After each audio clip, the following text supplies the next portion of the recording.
Hi guys, good morning. For today's video, I will show you how to make Lumpiang Shanghai Filipino food.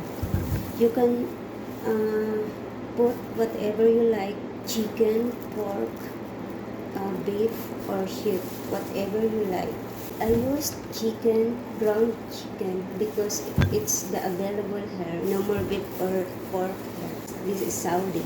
So guys, first step is I will fry the onion and the garlic and it becomes brown.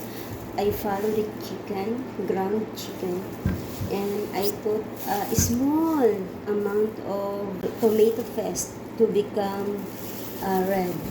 And now guys, it's already cooked. So I will wrap it with a lumpia wrapper.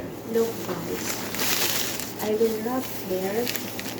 That's lumpia wrapper here in Saudi Arabia. Roll pastry. Lumpia wrapper in the Philippines. So guys, first tip is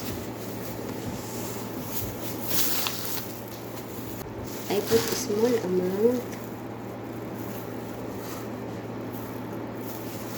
Then I wrap it. I rolled it like that, and fold. Then guys, I make a flour and water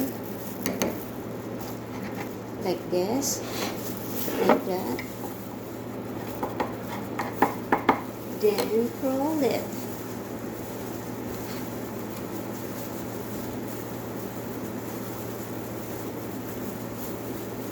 So let's make one. Look, just try it at home because it's easy recipe. It's good for kids. Like that. And roll it. And fold. Side by side. You're gonna fold it side by side. Then put at the bottom. This guys. Thank you for watching guys. Don't forget to subscribe. Love you.